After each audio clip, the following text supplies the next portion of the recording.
There are some celebrities that are very in the. Steve Aoki is huge in the space, you know, and every time they do a drop, Blau what is does huge he in the drop? space.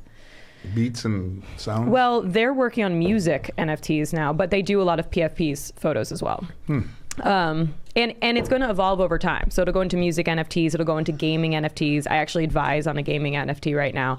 And then, you know, hopefully long form like comedy, film, TV. I think that we'll be seeing more of that in the future. Hello, everyone. Hola, mis amigos.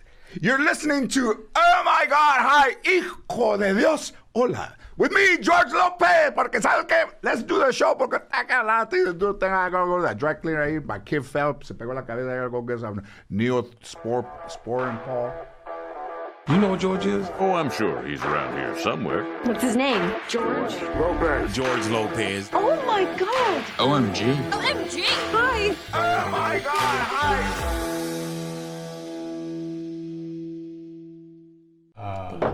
So it was good stuff. And Willie, you know, we did this all together. So Willie still sings. There's no way that dude is in his 60s. Get the fuck out of here. I'm 72, and we got, well, maybe he's early 70s. Oh, Maybe. You're talking about Willie Nelson? No, a guy named Willie Nelson is Willie almost Garcia. 90. No. Yeah. No shit. No. And I talked to You know- his son. His son is all excited. He When said, you see guys that old, you know, let's say God gives you one tank of gas. And maybe sometimes you My tank is running low. I'm getting that red light now. you saw me running. My on tank fumes is and already energy. running low. Yeah. There you go. I mean, Especially because you got that haircut. there's a lot of yeah. analogies. Got a little back. Yeah, my banana is brown. Yeah. What is it? He's getting up there, right? Banana, older, brown. Oh, man. Ripe banana. I buy fruit at the house just so it looks like a normal person lives there. Does it work? Yeah, they think it's bad. I should just do what I told that comedian one time. Why don't you just go get some tennis balls and paint them orange so you don't have to buy oranges every week? Hilarious. Not a bad idea. Are we rolling? We're rolling. Okay, I'm turning it off so you're not chingando later on. I'm not. Hey, man, listen. There you go. Yeah. Everything off. Silence your goodies. Have you? Did you turn your? My phone's always on No, silent. I know. Yeah. I'm like, We're from a different generation. yeah, no We're from one, the no silent one phones. can get in touch with It's me. not, it's not the silent part. I've got the ring. You got that ring. And every time somebody goes by or goes by the door, it rings. And so They live up to it, you know? I've never looked paler in my life, ever. I'm like, am I blending in with the wall? Like I look like a ghost haunting the studio. What part of the country is this ghost from? I'm from New York. You're from New York? Yes, born in Queens. And Oh, okay, George, born in Queens. huh? Yes. Where would we find such a woman? Where would you find a New York Jew? Yeah. Queens. What would you consider? So what is your should Do we do yeah, you know. try an introduction? Yeah. Yeah, there's so many wonderful things to talk about. Yeah. So, I mean, what I have down here is comedian, actress, Clubhouse aficionado, NFT guru, and host of the Real Time Crime podcast. Thank you. Oh, Works for Lamarr. me. Yeah, and the most recent person banned on TikTok. Thank you. Yeah. Congratulations. Yeah, I anger Gen Z. I don't know, and TikTok won't tell me, but I think, I don't know. I have no idea what it could have Can been. it be one person that says, "Hey, I saw this"? They have young people that are making decisions over there. I would assume. I assume it's the wokest 18-year-old who's just going through my TikTok. I have no idea what it could have been, except for maybe my COVID jokes or abortion jokes. But other than that, I have no idea. hey, jokes are jokes. Yeah. You would think. Yeah. I got a visit from the Secret Service of the United States a little over 2 years ago for something I said. What did we say, I George? told my grandma to go fuck herself one time. She didn't hit me. She didn't raise her voice. Oh yeah? Okay. Her voice actually came down, Uh-oh. which I knew she was really mad. Go fuck yourself. Okay. All right. What did the Secret Service want? Wait a minute! Don't tell me. Shocking! You spoke about the president. They wanted to go on a date with you? No, they didn't drink. I guess I could, before this podcast blows up, I guess I'll say that, I really have not been a comedian that, I didn't really follow anybody's path. Like, I made my own path. Mm-hmm. Whatever. My idols were black comedians, so I couldn't really do that. There was very few Latino guys. I just kind of made my own. But you want to know what I said? Yeah. We'll cut this out, like Rick Glassman. Cut, and then we'll start. I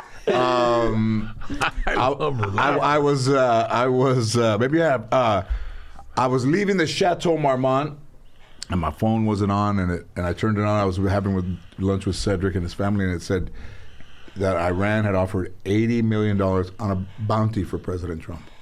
And then I said, we'll do it for half. And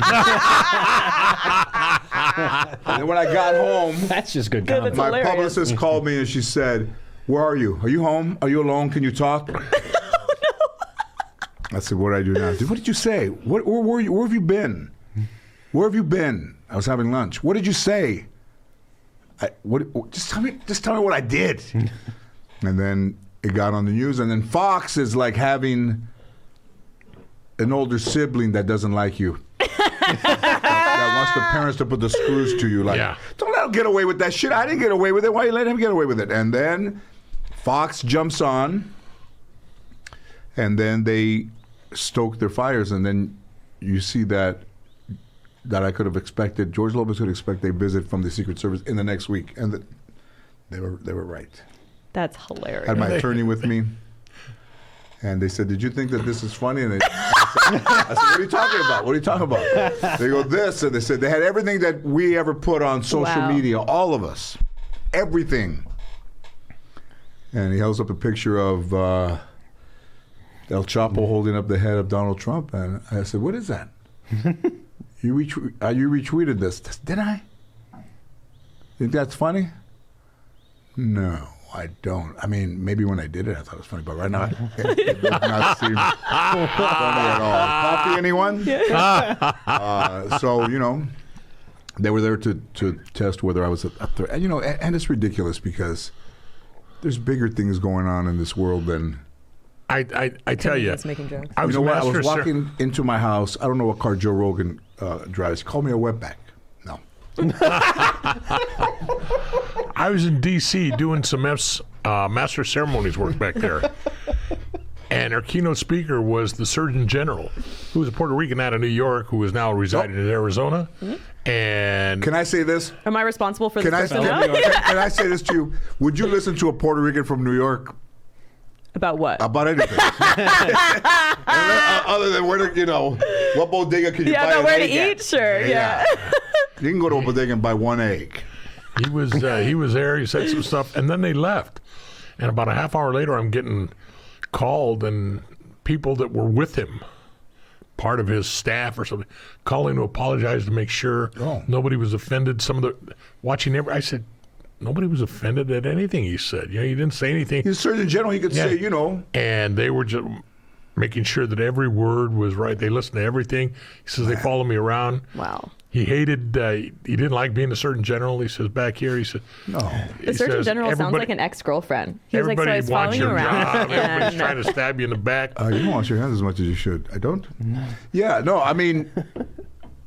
Listen. We've gotten to that point where everything is scrutinized. Everything from the past can be brought back up in some situations, but usually if you realize you're doing something wrong along the way, you either stop doing it or There's people that bring shit up from the third grade.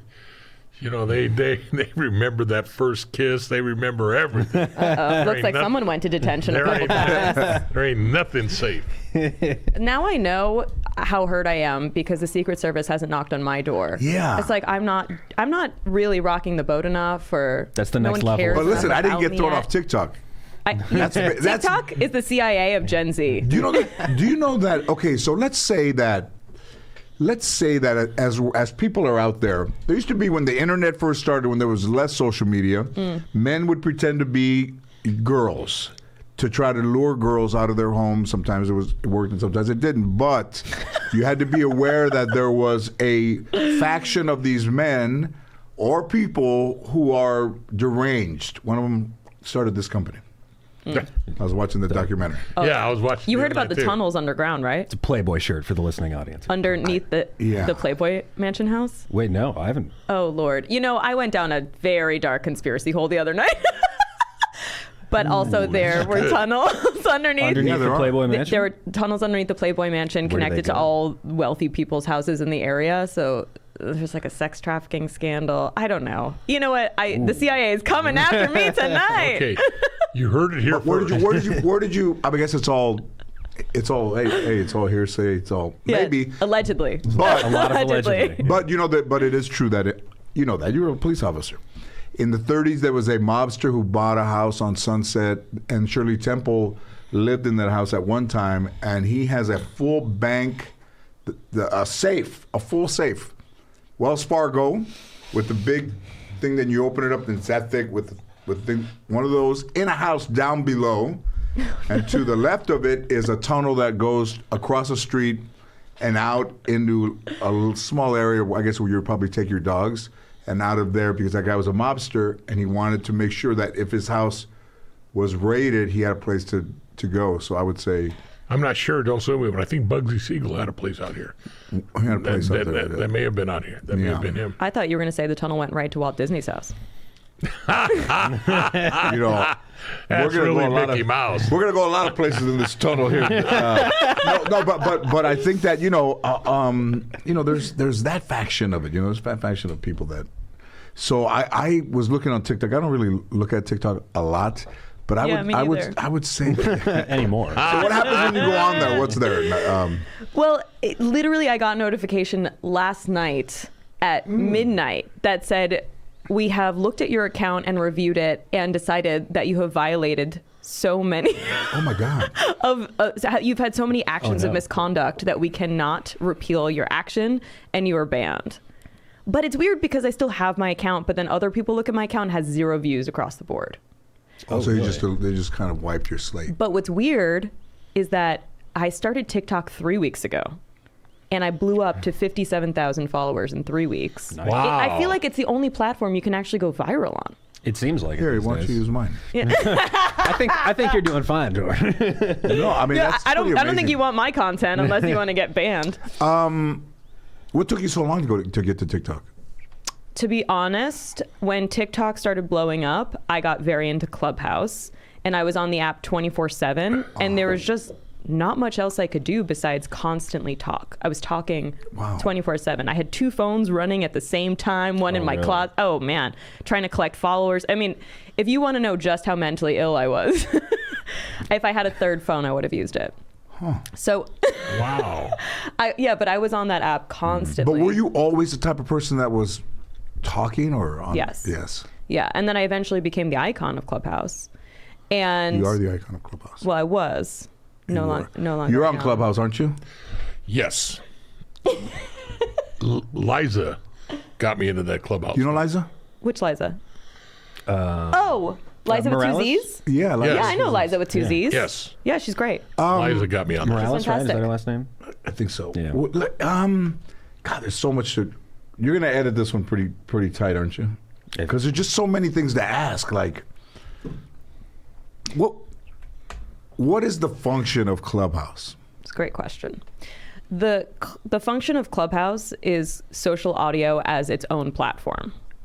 And so It would be like calling a place up and saying, "Can I have can I talk to somebody in sales? Hey, I'm trying to start this thing." Is that what it is, right? You get you get good advice because there's so many people in the room that if it's not good advice, they're going to go, "That's bullshit. You can't do that. Right. Do this." So everybody kind of keeps each other in check, and the bullshit maybe is down low.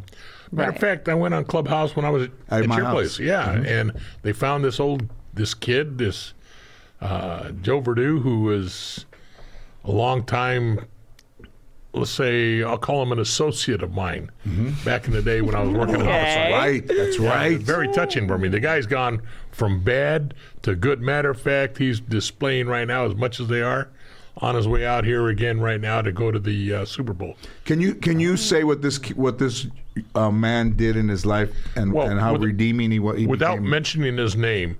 The man, his brother was a parole officer, and he was not such a good person in the neighborhood. And I was lecturing. I ran into his brother at this lecture, and they asked me, "You ever handle murders out here?" I said, "Yeah, I got a double herb out here. We just arrested the perp. The suspect who had been in Mexico, they got him coming across. It's about a 3-year-old murder." I said, "Now I got to hustle, find witnesses, prosecute." And I was told my brother saw this. But my brother won't talk to you. My brother's different. He's now found the Lord. I said, "I don't care. I won't bother him. Here's my card. Have him give me a call." It was to solve a murder? Yeah. And so his brother did. The bottom line, his brother was there. Matter of fact, one of the decedents died in his arms. And I told him, none of this will be used without your permission. And he says, "Well, I'm going to talk to the Lord about this, Gil. I don't know that I can do this." And I started smiling with a little chuckle. And he said, "I'm serious." He said, thought because religiously it would go against him. He didn't say why. He just said he had to talk to the Lord about it because he knew by coming out, if he helped me, that would not be acceptable in the old neighborhood. That's not good. They'd just label him a rat. And so thought I was about a rat it. when I was a kid. I smiled. I never said that before, but I was. Said it's okay. And I said, "I'm not laughing at you. I'm laughing because I'm happy. Oh. Because I know if I wasn't going to get the information, the Lord wouldn't have brought me to you today." So he did. Wow. So I'll just wait for your phone call. And about an hour, 2 hours later, he called me up. Bottom line, the guy came through. The guy changed his entire life. I kept up with him out there, helped him out of some minor scrapes back there out in the streets. The guy moved, got into the ministry, did that for a while. Then he got into this big, he'd buy, websites.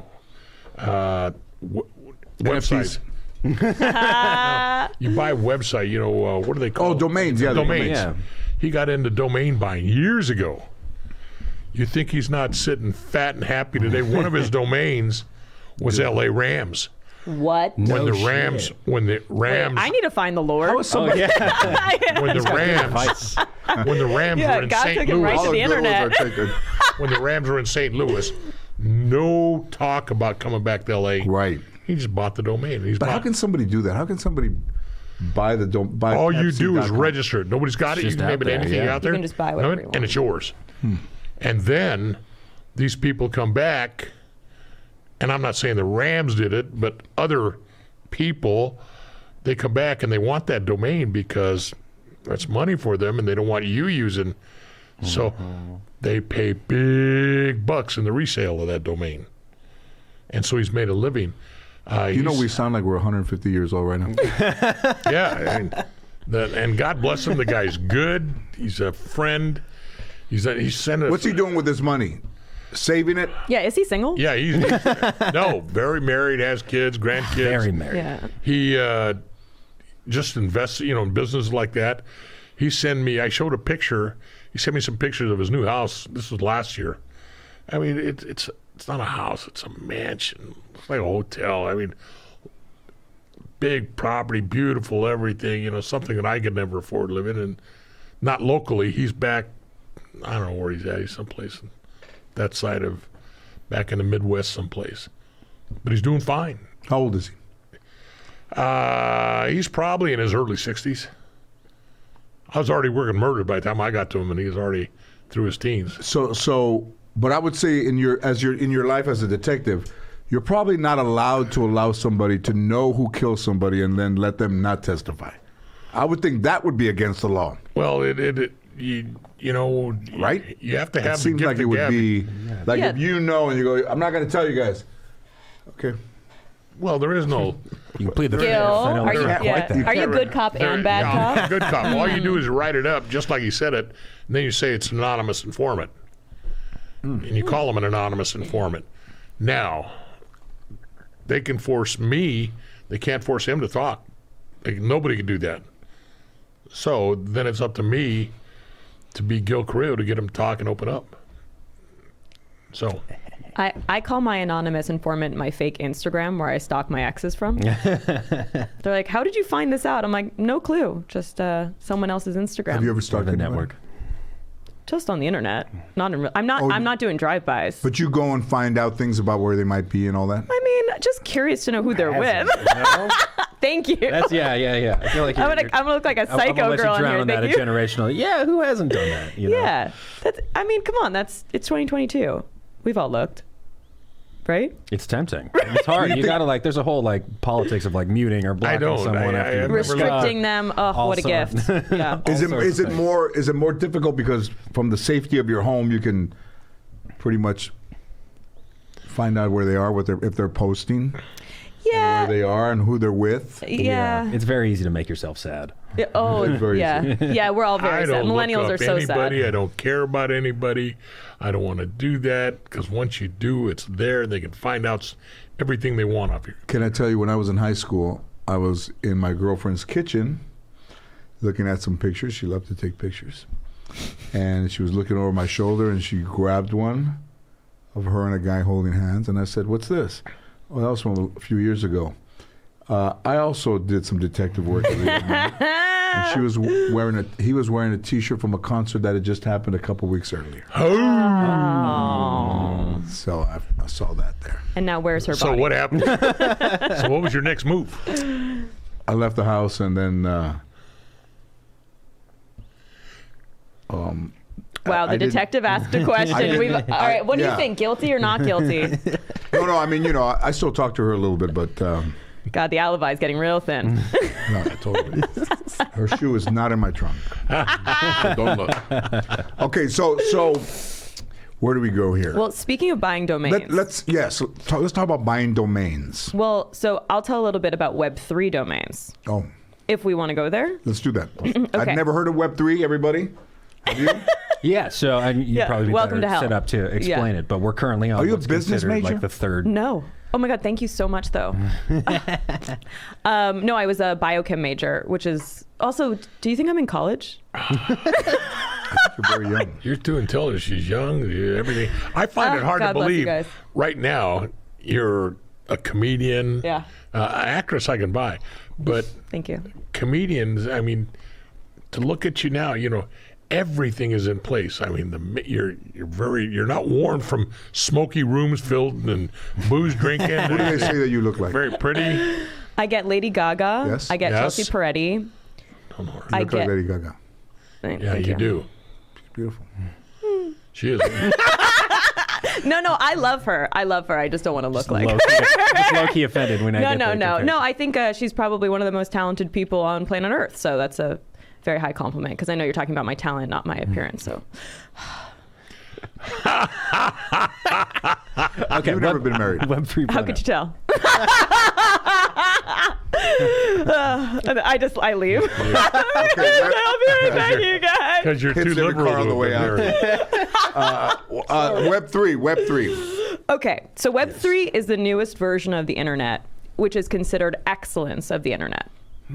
So it is the metaverse, AKY. Mark Zuckerberg changed Facebook to Meta because everyone will be buying land in the future in the metaverse, in a imagined reality that we all agree to. While it's virtual reality, augmented reality, or internet hyper augmented reality, which we consider the metaverse. So people How are we doing so far? You know that? I'm still wondering if degree of awareness of are we this still going to stuff? be using toilet paper at that time? I mean, did you see Ready Player One? Because I think that's where we're headed to.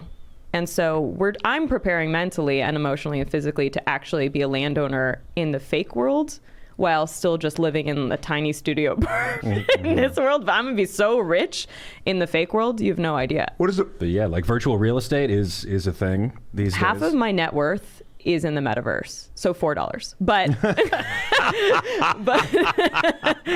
but I will tell you this. So let's go back a little bit because we were talking about domains. So ENS domains is the term is the term behind any sort of domain that you would buy on Web3. So everything has a .eth at the end. You can buy a .xyz, a .nft, whatever it is. Most people get .eth, which is for Ethereum, which is the second most popular cryptocurrency after Bitcoin. I'm so sorry, Gil. I know this is out. Let's go back to talking about true crime because I do have a true crime podcast on iHeartRadio called Real Time Crime, and I'd love to talk about that with you, especially talk about Amanda Knox. But we'll talk. We're going to do that right now as soon as you unconfuse us and let us go on with our. Okay, so just how Gil's friend who found the Lord bought domain names in Web 2, aka .com era, right? Someone purchased leahlamarr.eth, which would be my domain, and now is trying to charge me 1 ETH, which is around, well, right now it's around 3,000, but was about 4,400. The price dropped. It's on sale. They purchased my domain, so I'd have to buy it from them. So I just purchased lamar.eth because I was like, fuck that guy. But they also purchased chrisjenner.eth, Whitney Cummings.eth, Tim Dillon.eth, Donnell Rawlings.eth. So I'm in good company. But I didn't buy it back from him. He can just keep it. Yeah. And that's the risk you run if you're like domain squatting, is the other person can be like, fuck you. Right. But I also know that people have mistakenly sent that address ETH or NFTs because they didn't realize it wasn't my domain. So that's also a risk I run by not purchasing it. Mm-hmm. But I have purchased over 30 NFTs and I'm very in the Web3 community. I've lost my mind. I sometimes look at my phone and I woke up at 5 a.m. this morning to mint a cool pet. What does that mean? Now let me show you something right now so that we can all get on the same page of how odd this is. Okay, so I woke up at 5 a.m. to buy this. All right. Okay. What is that? All right. It is a... Oh, why didn't I think of that? It's a drawing of an egg. So it's an egg of what will hatch to be a cartoon of a baby cat. And I spent around $2,500 on that. My dad's gonna disown me. Wow. We can bleep the amount. How do you? But the thing is that it's already worth $6,000. Just from this morning? Just from this morning, and it hasn't even hatched yet. I hate myself now. Wow. That whole sentence really felt bad. But this is my truth. So how long does it take for it to hatch? Or like, what does that process look like? Well, so just for reference, like these are a bunch of the NFTs that I own. Right. And scrolling through her NFT wallet. Well, this is only one of many wallets I have. And they're all just PFPs, just photos for the most part. But this is just the inception of the future. Right now they're doing music NFTs. So Nas dropped an NFT. And a lot of musicians are starting to drop their music on here because you get royalties every time there's a resale. Okay. And you skip the agent fee, you skip the manager fee. Unless you have a Web3 agent or manager, basically you're getting all of the money from your project. Okay.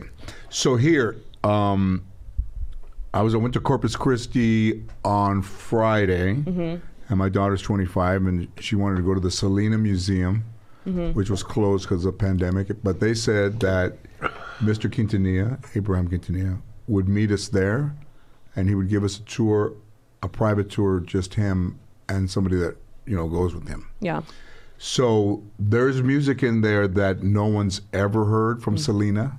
Wow. There's music that was new that never was released, and then there's possibility of NFTs there, anniversary NFTs. So what? And I was trying to tell him about it, but I don't know anything about it. What would your advice be to him?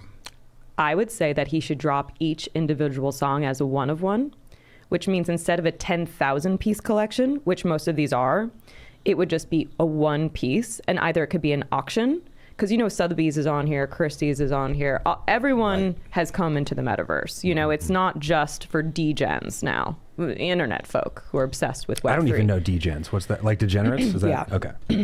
But it's not in a negative way. It just means you stay up late on your phone buying somebody crypto. just looking for it, digging. And Yeah.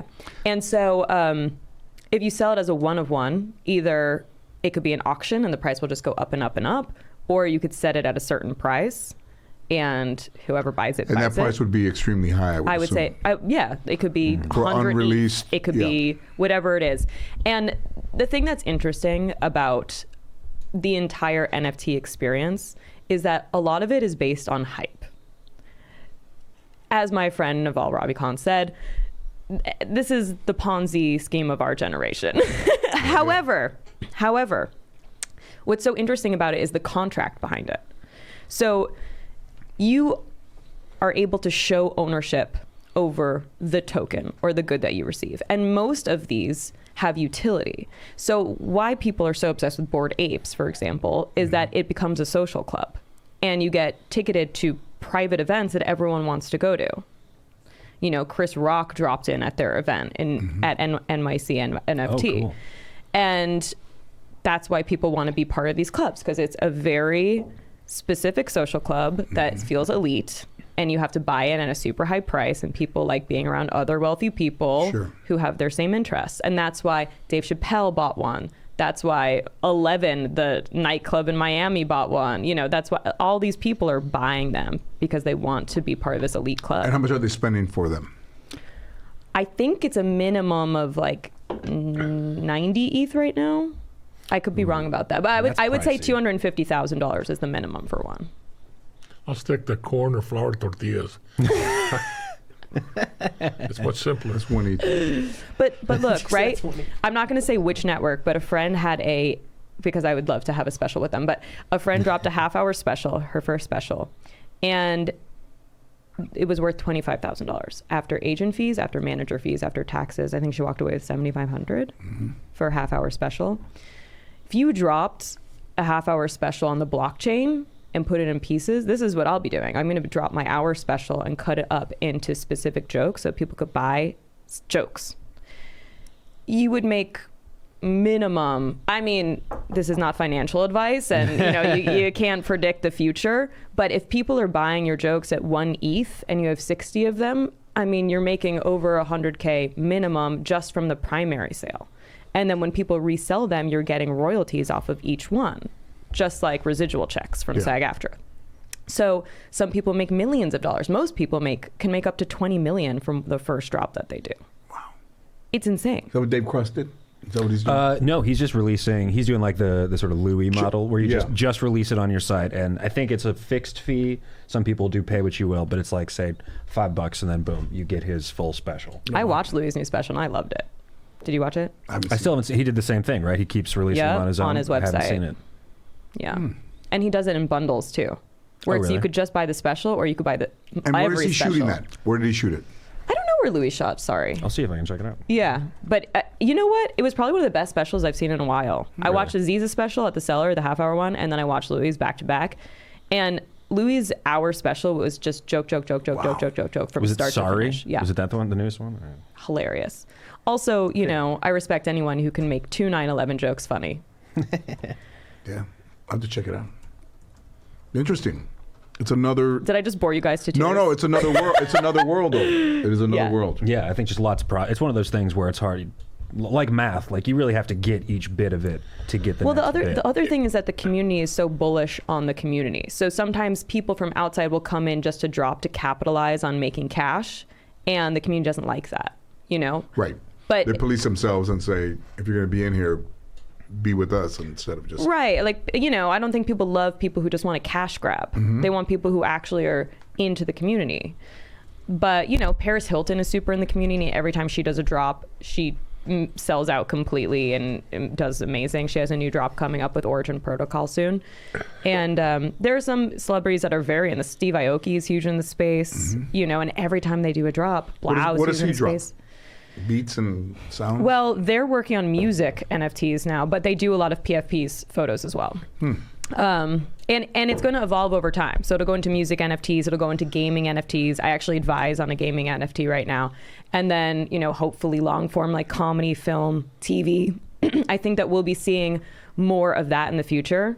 Tim Dillon was talking on Joe Rogan podcast about how he's making a feature film, putting it on the blockchain, and having it completely financed by Bitcoin. So I think that's in the future. I don't think that Web3 was ready for it in the past year. I don't think they were ready for long form content, but now they're starting to get used to the idea of music. So it's like 1 to 3 minutes. Then moving on to, Gil, I'm so sorry. And you just own that small piece, and somebody's trying to collect the whole special? I just like a small piece. I don't know. Right? Yeah. Yeah, it's pretty amazing. There are just so many possibilities, and I think this is just the beginning of it. And you're still early if you get in now, so to speak. It's before any platform blows up. Now it's super hard to, if you just started YouTube today, you'd be playing catch up to everyone who's been doing it for years and years, like Lily Singh and all these, monsters on there. Right. But Web3 is still young. It's still very early. So, anyone want to kill themselves yet, or how are we doing? No, I think it's... No, and I think, too, I think the audience is really interested in this stuff, too. And it's just You lost me hard to right wrap after your head. hello.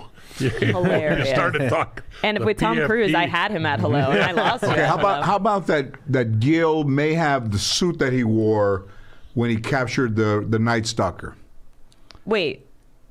So- Gil, what? So I don't know how much research time you had, but Gil is the gentleman who caught the Night Stalker serial I also killer. need to have you on my podcast. Let's go. Yeah, We're not going to be talking JPF and JPL and NFD and he was OMA. the first. He was the first officer that said it's the same guy when everybody said it was multiple people, Wow. and he captured him. Gil is true crime royalty. True crime royalty. King.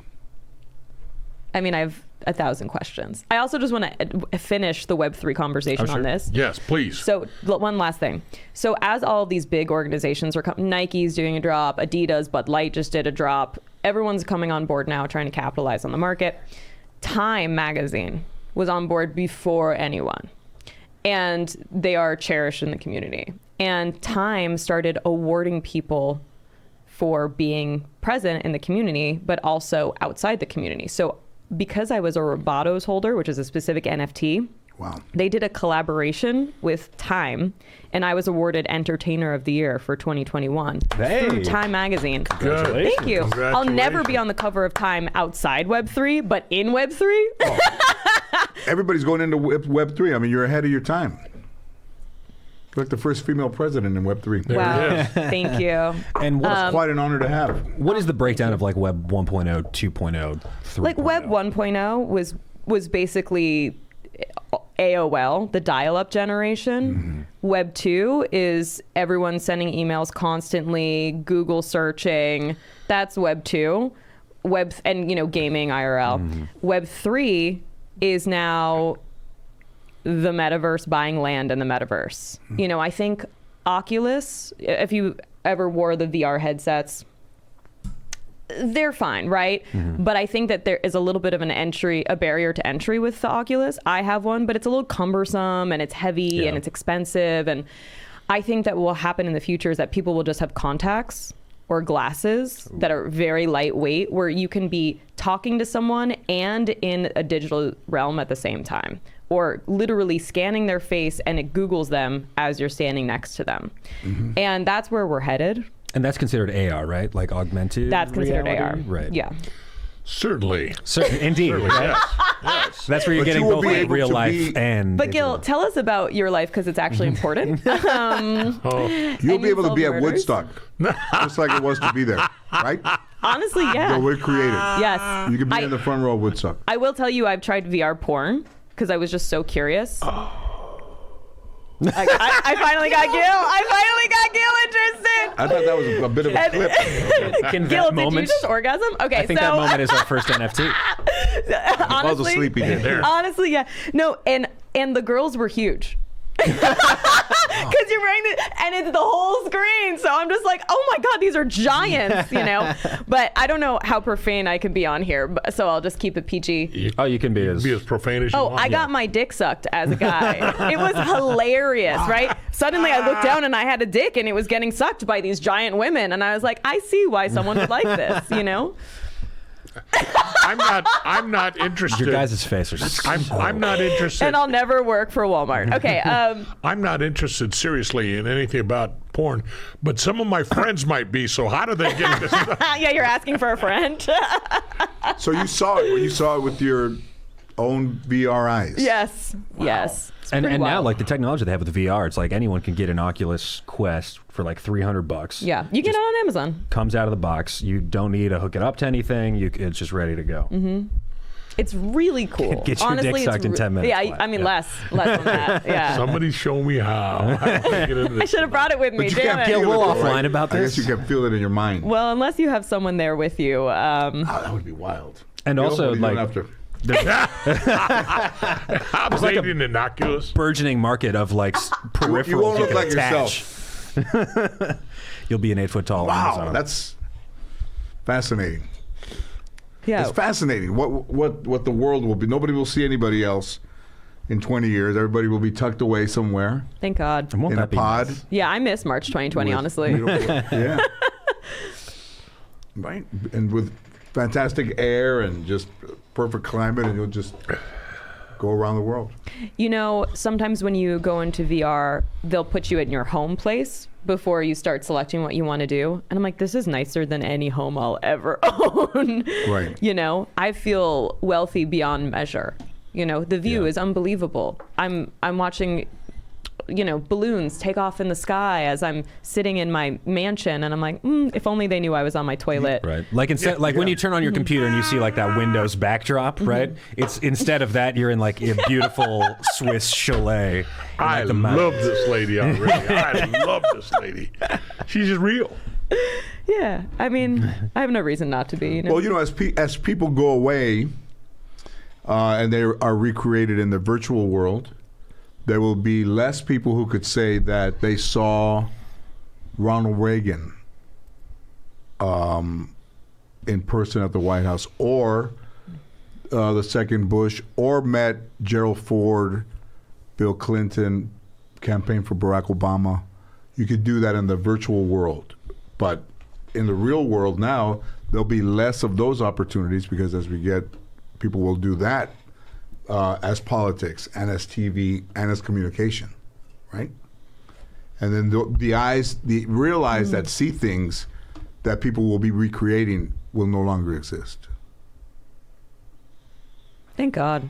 Go back to these MFTs or... What do you think? Like I saw, you know, I gave you that ball from Tony La Russa, right? Albert Pujols. Yes. I could call Tony La Russa right now and you could talk to him, but not in the virtual world. Well, he could meet us there. People are having work But he meetings probably in won't the be alive virtual back world. then. That's kind of like the hope of Zuckerberg, right? Like when he talks metaverse stuff, it's like, you know, you put on a helmet and you have a meeting with someone as if they're in the same room as you, right? I'm just confused why he doesn't have personality coaching. You know, when I watch videos of him, I'm like, why am I watching The Lizard King? What's happening? Yeah, I do that with people's teeth. Like, you know, people that have a lot of money, you're like, why does this motherfucker have like some broken fence? You have the resource. Sticks in his. Yeah, I there. went to a dentist and I wanted to get Invisalign, which I have right now. And his teeth were so janky. I was like, I'm not going to let you work on my mouth. Yeah. You don't even take care of your own mouth. Right. Forever. Yeah. Okay, so that's that part of it. There But you they go. will be able to bring people back to life that are no longer amongst the living, That we know of. that we know of. Yeah, is that like Not yet. what's that stuff they do when they put Nat King Cole and his daughter together? Hologram? Hologram. Is it going to be That's like nothing. hologram stuff? That's what? That's nothing compared George to what has we're. decided that's nothing. No, I mean that's date. It'll be like us sitting here. Oh, we'll see. Don't you think? Yeah. Absolutely. When you got your dick sucked, did it look like the girl was right in front of you? Yes. And she was so big. I will say the girls weren't that attractive. You know, I was like, if I was a guy, I might have been disappointed. Really? Yeah, I'm like, if It's this not- is my dream situation Once where I'm that getting becomes like, like the high It's not just dollar. gonna happen once. I mean, Yeah, you come on. got to start somewhere. I'm not going to Yeah. date her again tomorrow. You got to have your early Ooh, there's adopters. bad cop. Uh-oh. Sometimes you see. But look at what she's getting. I mean, she can say, "Oh God, you should have seen the guy." Okay, that's two things down. Now let's go to crime. I'm going to go ahead and Thank pay God. for this. My How did you start? Was anybody in law enforcement in your family? No. Entertainment? Yes. Oh. Keep going. Famous? Okay, so Who was in entertainment? okay, so this is. I'll take this question in two pieces. So the first question: no one in my family was in law enforcement, but there was a murder in my immediate family, and so I've always been very. I don't even know how to phrase it. I have so many questions around murder, why someone would murder someone, what the brain of a killer is like, what the brain of a serial killer is like, and I think as women, a lot of female comics have jokes about how, women love to watch serial killer documentaries. It's like, we want to know what someone might do so that we don't do that thing to get murder, right? Yeah. It's, we want to, it's like in the beginning of every scary movie where the girl like trips over a banana and you're like, come on, get up. It's like, okay, so make sure there are no bananas on the floor, tie my shoes, have mace, whatever it is. But that's why I've always been really interested in it, because I always seek answers. And I think this is why most of my relationships end. Because I'm always like, did you date her yesterday or not? Are you in love with someone else? I ask a lot of questions, which, to be fair, I think is reasonable. You should ask a lot of questions. Name names. Yeah, right? Okay. So that's number one. Number two, I'm a distant cousin of Hedy Lamarr,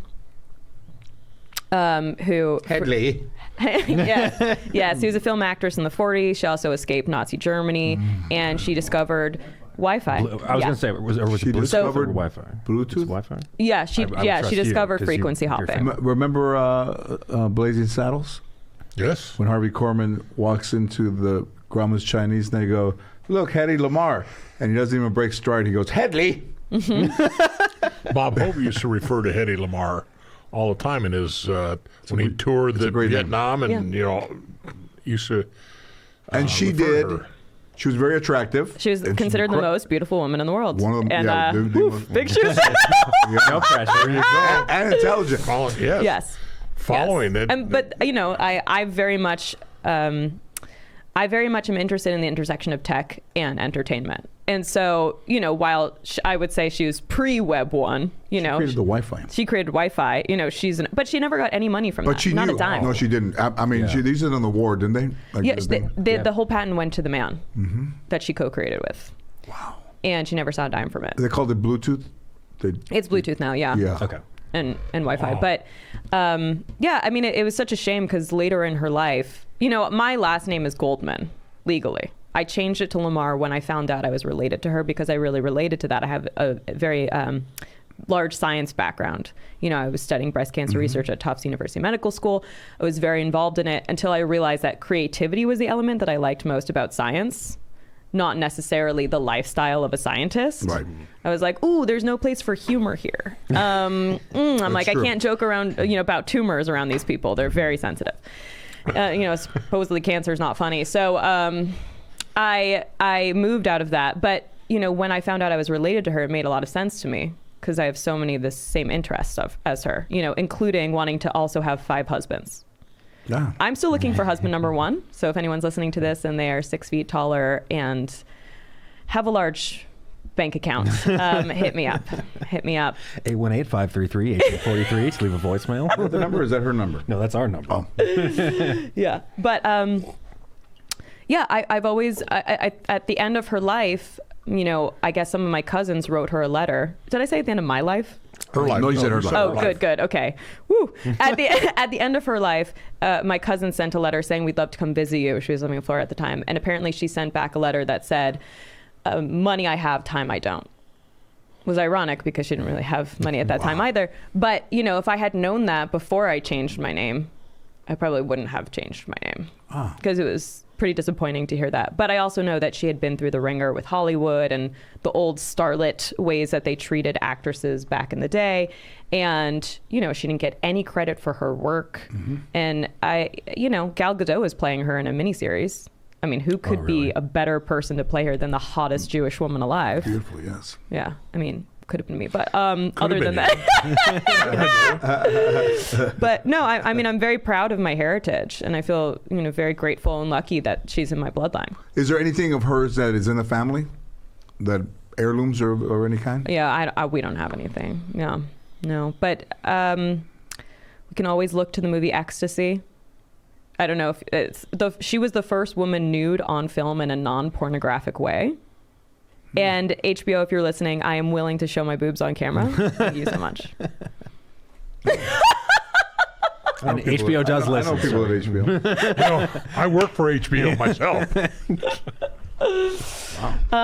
Gil, back to you.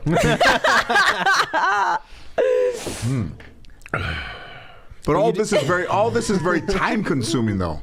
It has to consume your whole every day. Yeah, and my days are pretty jam-packed. You know, I record my podcast weekly with my co-host Teddy Mellencamp. She's fantastic, and I mean, John Malkov's daughter. Yes. Wow. And Actually, okay. yeah, and she's fantastic. From Elaine Irwin. What'd you say? From who's her mother? Elaine Irwin. I don't know her mom. Yeah, she's a model. Yeah, I mean, Teddy is gorgeous, and she's funny, and she's fantastic. I just adore her. How did you two meet? iHeart paired us together. Yeah, iHeart thought that we would be a good match for each other, and they were right. And what's the fascination with true crime? I bet everybody does. I mean, I asked Gil because I have a fascination with true crime. I just seek answers.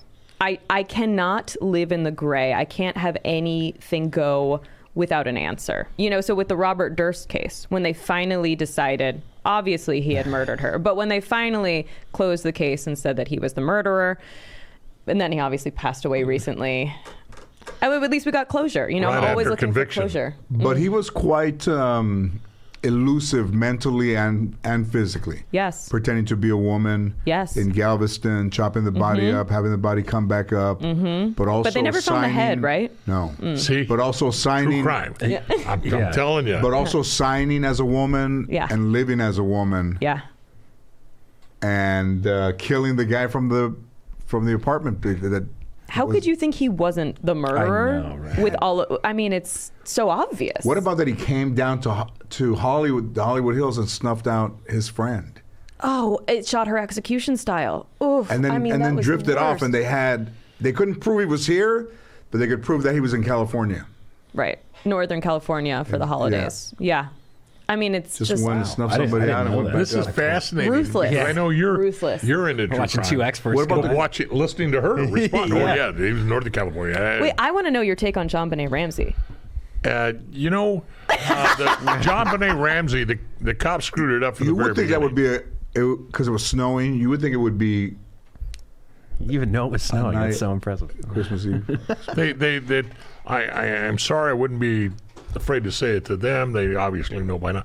Too many people were in, were out. They didn't control anything. You know, for the father to find his daughter down there the way they And then did. carry her up the Yeah, carry stairs. up. No, that's all. It just Don't you think a lot of crime scenes mysteriously are mishandled? if they're not expert, you know. I say back then, yes. because- People, if you don't have a lot of murders, you can't just throw somebody in there on a murder investigation. It's very technical, very scientific, and you got to take every precautionary measure you can to preserve what is in the crime scene. What And about that when was- John F. Kennedy got they shot didn't. and he returned to Bethesda? A medical examiner who had never done an autopsy did his autopsy.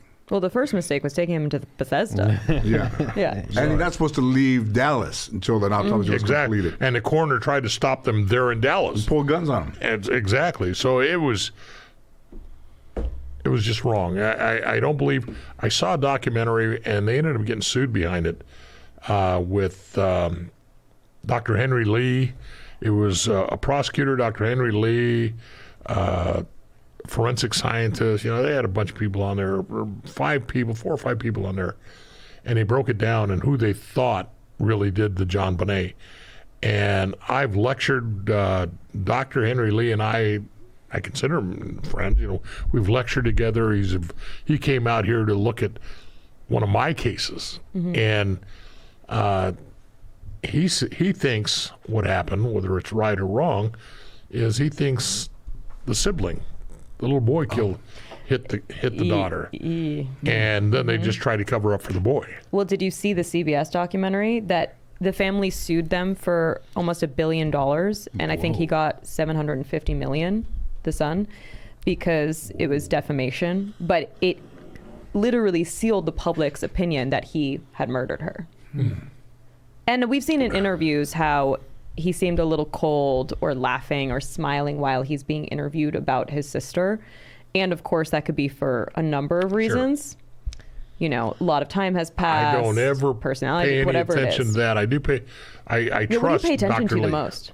Dr. Lee. I pay attention to and follow the science. They screwed it up. You know, the investigation from the beginning was bad. It's kind of hard to go back and try to clean up after somebody screwed it up as bad as they did. Well, there was that ransom note that they had written, and they found that there was already a practice note that had been thrown away. Who has time to write a practice note when you're... I mean, it seems that it could have been an inside job, but, you know, for the sake of not wanting to be sued by the family. Yeah, and then you don't know how influential they are, you know, who's running the investigation. And when you get something at a small town, people that aren't used to this, it's overwhelming for them. Right. You know, really, it was very overwhelming. The stuff they were putting out, just as an example, the actor that fired the gun on the set by accident, Alec Baldwin. Alec Baldwin. It's very obvious to me, just watching what I was seeing, that the local law enforcement are not used to high-profile cases. So the stuff they're releasing on the news, I was, oh no, don't say that, don't say this. You know, it's just letting the media run their investigation, and you can't do it like that.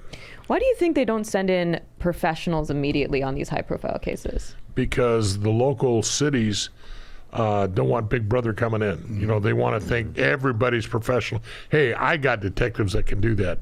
And unless they're prepared. Clearly now I think they said that with DNA they could solve the JonBenet Ramsey case. That's what they were saying, but then they said, you know, they found multiple people's DNA in her underwear, and then they said, no, it could have been from the factory that created the underwear. And it's also like, how far back is why was this not done when it, I mean, I have so many questions about that. Yeah, also, Gil, real fast, do you have any, like, get out of jail free passes? I wish I did. Keep me out of jail. Have you been to jail? No. Not yet. Okay, so that one is still going. I mean, it could be solved. I mean, I hope Patsy so. Ramsey's gone. I think maybe John Ramsey's still alive. The mom passed, and then the brother's still alive. Yeah. I'm sorry to see the mom pass. Because you think that she would have. I think she had knowledge. Yeah. Maybe she did, because I think maybe. Sure. Well, people say on the 911 call they heard her say, "What did you do?" in the background, referencing, and there was some mixed messaging between, oh no, the brother was sleeping, and then, oh no, you know, he was awake, and you could hear him in the background, and you know, there was a lot of mixed messages, but she still had pineapple in her stomach, and there was pineapple sitting out with fingerprints on it with the brother. Look at this. Between the two of you two could hook up and solve the case. I don't know about the pineapple. I had a very close personal friend of mine who works with the FBI was actually called and spent time helping out on the investigation. Oh, wow. And he's a brilliant man. He spent probably the last 3 months of Ted Bundy's life with Ted Bundy. You know, he was his main man. And he ended up with him on a daily basis and talking to stuff. And he ended up taking over for Bundy's attorney, you know, just to make things settled in the end. They became friends-like. And yeah. So I don't know. I do know that unless you're on it from the beginning, you have inside information, you have access to files or evidence, it's so tough because the news media and even documentaries, they slant things to make it, they want to bring you on, hook you in so you can think one way, and then it may or may not be the truth. So I don't pay too much attention to cases like that anymore because I don't know what they've got to work with. I was excited about the Golden State Killer from California. The old guy would have, but he didn't hit in LA County. He hit Orange County, hit Northern California, didn't hit in LA County, didn't know any of the cases, but those things still he knew fast you in were me. there. That's right. You would have solved the Oh, we never case. caught the Zodiac killer? That's right. I have a question for you. Yes, ma'am. I've always wondered this, and it is so baffling to me. Why would someone who didn't commit the murder claim that they committed the murder? Oh, we get those all the time. All the time, and I don't get it. People that are not, let's just say, not with the full faculties. They want... They know they'll get some recognition and then just be debunked. There are about 4 or 5 people that came and tried to confess to the Night Stalker. You know, had absolutely nothing to do with it. Yeah, I did it. You know, and most of them are mental problems. They just want attention or mental. You know, because I remember when I read about the Black Dahlia case, and I remember that this had so many people coming forward that they said that they had murdered her, when in fact they hadn't. That case went unsolved, right? Well, officially it's still unsolved. They haven't officially solved it. But it sounds like we know the answer, huh, Gil? Yeah. We do. Wait. There was a guy that was a dentist. It was the dentist for sure, right? I don't know. I remember it was dentist, doctor. We dissected the case when I was going through. Just Even like the her body was Even dissected. the sunset. I believe it was my father. I found the tools. He found the equipment, bag with stuff. Yeah. It had to have been a skilled surgeon. Certainly. That we did it when I was going to Cal State LA, this advanced criminal class that I took on sex crimes. We went through the Black Dahlia case. We had files, access to files and stuff like that. A very good friend of mine who worked on a case, John St. John from LAPD. So there's stuff there, and why it never got officially solved, I don't know, because I don't work LAPD. Yeah. What do we know about Charles Manson? Oof. Well, one more question dead. before we get into that. He died before I got a chance to see him. One more question, yes. Yeah. I just, you know, I feel like I could ask you a million questions. Gil's like, I'm so sick of this bitch. I would allow Go get your you. glasses. I would allow you 1,000,001. As long as Hi, I buy honey. you an NFT. Hi, honey. Hi, this is Gil. I made a comment last week. Aaron, grab the timestamp. No, in the crime. Do you find that most serial killers had very troubled childhoods? I don't know, because I haven't interviewed that many serial killers. I say yes. Or had mothers or fathers that did things, you know, like the Green River Killer's mom wore the robe open in the house, and you know, no kid should see that. You know, like I gave him a bath with a robe on, and it was open, and his mind became, you know, you see that kind of stuff. It's I'm taking notes. So if I ever have a child, they're not supposed to see my naked They're not body. Rub clothes. Wait, really? Oh yeah. This explains a lot of my trauma. Okay, wait. Yeah, when you asked. I mean, it is all related back to things you shouldn't see. I always say, my daughter is 25, and I would tell my wife, you can't unsee something. So we would try to make it in the house so that you wouldn't see it, because it's hard to unsee it. Well, this is why I heard foot fetishes come about, because stop me if I'm wrong. I'm going to say But- yes. But apparently it's the first time you see your mother naked, you feel shame, so you look down and you see her feet, and then you identify sex with feet. Okay, Interesting. I'll be the first to say this. I'll be the second one. I've got a foot fetish, but my mother did not have pretty feet. I'm going to tell you that right now. Oh, you should take a look at mine then. You know, she On Paul Love. I basically don't have pinky toes. She didn't. And I know that. I'm not bad-mouthing my mom, and I never saw my mom naked. So I don't know, but I know she didn't have pretty feet. In San Fernando, California, in the 60s, there was an actress by the name of Donna Reed. Oh, yes. Who had a lingerie... The Donna Reed Show. There we go. Who was quite stunning. And she had a lingerie store in the San Fernando Mall, Donna Reed's. And you would go in there, and she was working in the store and looked impeccable. And I would look down, and I would see her in her heels with her stockings with a line in the back. And it was quite mesmerizing for a young boy to see that. Wow. And especially because her pictures from her movies were all around, on top of the dressing rooms, all around the store. So you would see her there, and then you would look up, and then you would look down, and you're making those associations. Even my wife is aware of the fact that I have You could be the most beautiful lady in the world. But if you don't have ugly feet, Gil won't touch you. If you have ugly feet. What's considered an ugly foot? Pop it out there, sister. No, I've already seen them. They're good. I've already seen them. They're clean. They're toenail polish, white. That ain't white rim. Trust you is covering the pinky toe. No, I've already looked. Yeah. Gil is establishing his foot fetishes. See, white nail polish. They're clean. They're good.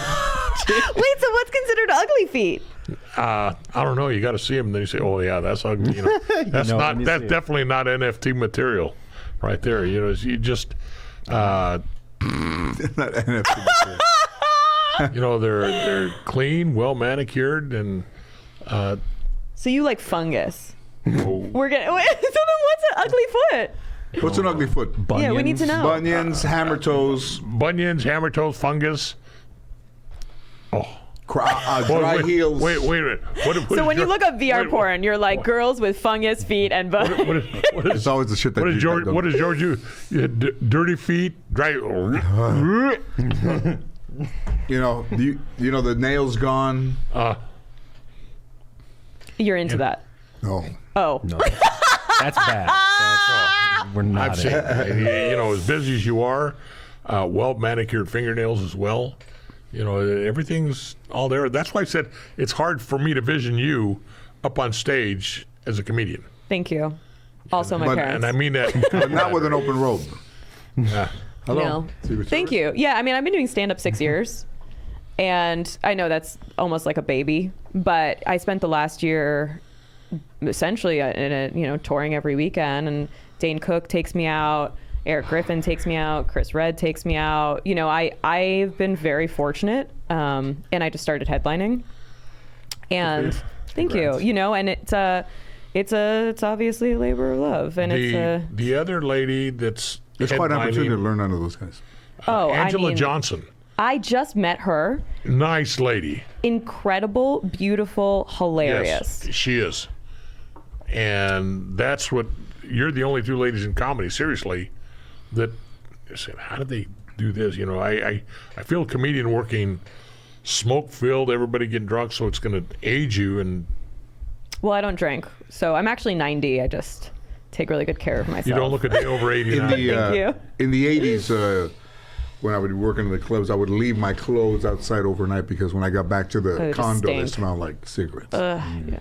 Yeah. I don't drink or smoke. I only do Coke, Shroom, and Molly because I care about my skin. Yeah, that's awesome. Yeah, but I thank you, Gil. I know what you're saying, and I appreciate it. You're very welcome. Who were your influences in comedy? Where do I start? Ali Wong is probably one of my favorites to watch, and there's something very magical about her live. And I mean, her specials are great as well, obviously, but I really learned a lot from her. I remember I was about to go up in the main room of the Comedy Store, and she just tapped me on the back, and I was like, fuck, I'm getting bumped by Ali Wong, you know, and then I had to follow her. But I find her hilarious. You know, women who talk about subjects like childbirth and child rearing in a way that is relatable to everyone across the board, I think is very difficult to do and still make it funny to everyone. Mm-hmm. I just cherish her comedy. I think she's hilarious. Obviously, Schumer paved the way for a lot of women, but if we take it back one step further, Joan Rivers is probably maybe my number one icon. Strong Jewish woman. I remember going to see the documentary about her when I was a teenager. I was the youngest person in the theater by landslide, and I sobbed throughout the entire documentary because I felt like she was so misunderstood, and she was so hilarious and so hardworking and so generous, and everyone just kind of saw her as this shrewd, tough, woman. But what she did was she created a path for so many other women to say whatever they wanted on a stage and be taken seriously. So I've always loved her. And, you know, did I audition to play Maisel and not get it? And now there's a non-Jew playing Maisel? Sure. Mm-hmm. Am I still bitter about it? I don't know. You tell me. But I don't think you're the only one either. I've seen think pieces. Oh yeah. No, but Rachel Brosnahan's an incredible actress. She just makes that role shine. But so Joan was obviously a very big influence in my life, and I was very fortunate. Right before the pandemic, I was guest hosting on a show on E! Called What the Fashion, which was essentially fashion police. And I love roasting. So for me, I was just roasting fashion constantly, which was like a dream job. Awesome. It was like a dream job for me, and I used to do the roast battles and love Jeff Ross and everyone over there. So it's like, this is a dream. But obviously Chappelle, Chris Rock. I remember watching, I couldn't even tell you a joke from his HBO special. I just remember his smile and his contagious laughter and thinking he's the coolest person on the planet. And that just filled me, just even thinking about it fills me with joy. I remember watching Robin Williams stand up and how dirty it was. And I remember this like one joke, again, I was like a kid, where he'd bury his arm, his face in between his elbow to show that he was eating a woman out. And then, I idolized now as an adult the fact that he would go from being such a dirty comic to then being a clean family man on film. Yes. Yeah. And that he was able to work both. And I think Jim Carrey is similar to that too, where he's someone who can blur the lines of stand-up comedian and then TV film actor. Yep. And, I've always hoped for myself that sort of career where I would go from in between going, I couldn't see myself not performing. Like there's no world in my vision where I'm not doing stand-up. But going back and forth between TV film and stand-up would be my dream. Completely. Jeez, that sounds like somebody I know. Grant, he's out there doing it. Yeah, that's me. I'm on. No, that's good. That's it's awesome. I remember Joan Rivers had a Uniroyal commercial in the early 70s that I found her quite attractive. And I told her when I had my talk show that I found her quite attractive, and she said, "What the fuck is wrong with you?" I said, "I don't know. I thought you were hot." It's interesting because I loved Phyllis Diller, and I had a web series many years ago. Okay, not to brag. I had a web series many years ago, and I cast this woman her name is Bunny, and she was in the original American Bandstand. She's incredible. She's like a grandma to me. And she gave me we had a premiere at the Chinese Theater. It was amazing. She gave me a book by Phyllis Diller, Lampshade in a Whorehouse, that was signed by Phyllis. And she gave it to me and she said, "I feel like you should have this because I see so much of Phyllis in you." And I just started sobbing. Wow, congratulations. And it was such a heartfelt moment for me for someone else to see that in me and connect the pieces and then give me this piece of history, essentially. I was just so honored, blown away. I knew Phyllis Diller and Joan Rivers and Betty White and who else? Who else is it? Lily Tomlin. Wow. Yep. Well, I've been around a long time. I did Melissa's podcast a few years back now, and when I met Melissa, I just started crying. I was like, "I love you." Yeah. She was very sweet. She's a very sweet lady. Yeah. One of the whole "Can We Talk" and the whole hard facade was what she had to do, and then Edgar was a bit of somebody that really didn't. I wouldn't say he didn't have her back. It was just a different kind of having her back. The whole Tonight Show thing kind of frazzled them, and kind of bailed on her. But, yeah, that's true. And we lost Gil. And it's interesting because want to give a head? yeah, that's what I heard. I heard he's going to VR porn. Say hello to the Amazons. Drill 2 holes in that wall. This would pop out right through. Right there. Wow, how big is Gil's dick? It's crazy because 7 years ago, I moved to LA, but I live in New York, and I started staying up in LA, not New York, which is crazy. The last thing I did before I moved here was I went to Gotham, and I saw Harlan Williams on stage. And I thought, this is the funniest person I've ever seen live. Oh my God, I'll never be able to do that. That was my thought. I'll never be able to do that. And then I moved to LA, and I thought I was going to be a young ingenue in the Star Wars movie. I don't know. I was mentally delusional, right? And I met with this casting director, and after chatting with her for an hour, she goes, "I want to let you know, you're more funny, less pretty." Oh, wow. And I was like, "Oh my God. How did that make you think I'm feel? funny?" I knew what she meant. What she meant was there are a lot of beautiful women in LA. I'm not a 19-year-old model, and if you're funny and you're a female, you should capitalize on that because there are fewer people in that pool than the attractive girl in LA pool. Yeah, I think that, if you are a bit different, where everybody tries to be the same, but if you try to be a bit different, you have a clearer path. Not that the path is clear, but you have a bit of a different point of view than everybody else. Like, I never thought I'd be on TV or 20 years later still have the show run, but my thoughts were different than everybody else's. And I wasn't trying to be like anybody else. So I kind of established myself as kind of observation, but of a family that really didn't exist. I put it together. Yeah. So, and then getting somebody behind you that, supported you and said, I like what this guy's doing, but there's no guarantees. So I just, we get lucky. There's a lot of guys that before, when comedians were getting shots maybe 20 years ago, that looked like they had everything going for them, and then 2 bad weeks and then they're gone. I mean, it's all a bit of a obstacle course that you hope you can, or a demolition derby where you hope your car keeps running after taking hits. But it's not easy, and it's just a lot of work, and you worry about shit every day. But it's pretty cool. I mean, I did see that you have a pilot. With my daughter, yeah. Amazing. We're casting some actors tonight at 6:30.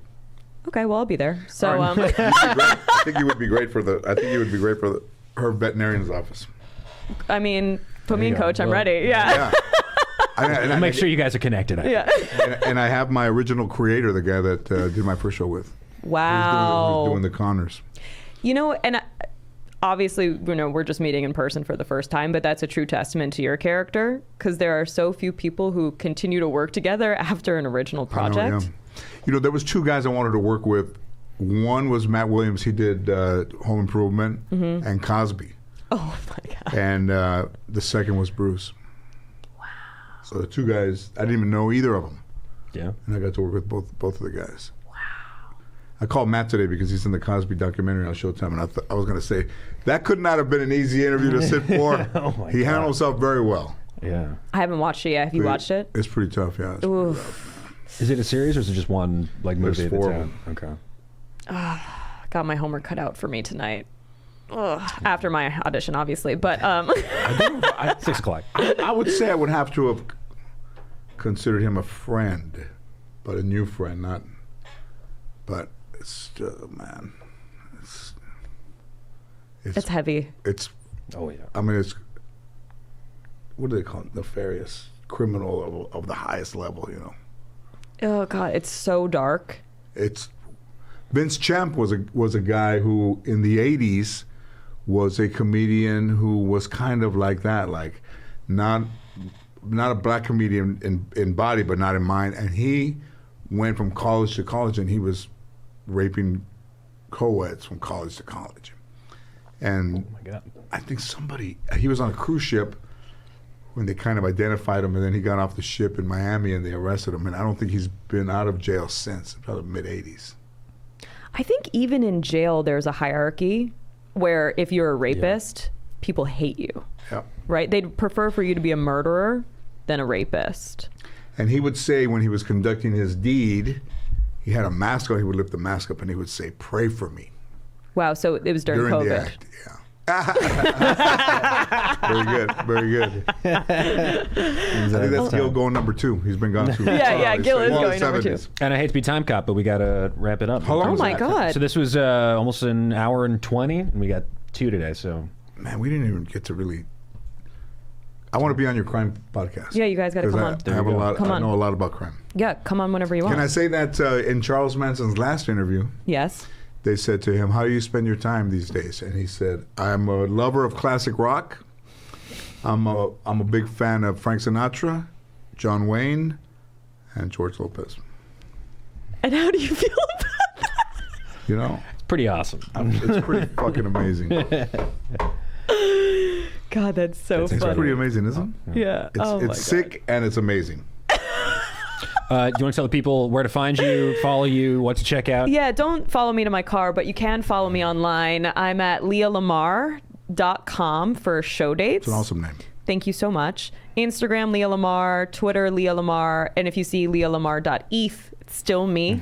And then if I still have a TikTok by tomorrow, it's Leah Lamarr with 5 R's. Why? Don't ask questions. How long are you supposed to be off TikTok? A day? They said I'm banned forever. Oh, but a couple days. But my account is still popping right now, so I don't even know if the ban is real. It's very confusing, and I'm heartbroken if you can't tell. Don't you know anybody over there? There's Do you? people that you can talk. Yeah. I do. Yeah. Great. Right. Lots to offline about here. Yeah. Okay, well, you know, basically I deleted all my COVID videos, and then I started deleting all the anal videos, and I started deleting all the vagina videos, then the dick videos, And then there I was had no nothing video left.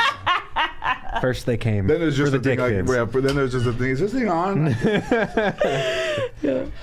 Yeah. Wow. Yeah. Well, you know, I'm still an anal virgin, not to brag. Like I said, don't follow me in my car, but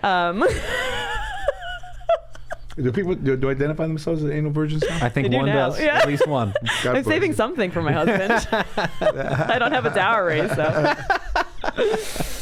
Oh Awesome. boy. Well, thank you for coming out. Thank you for having Oh, me. you're the best. You're the best. This has been a It goes blast. by so fast It really when you're having fun.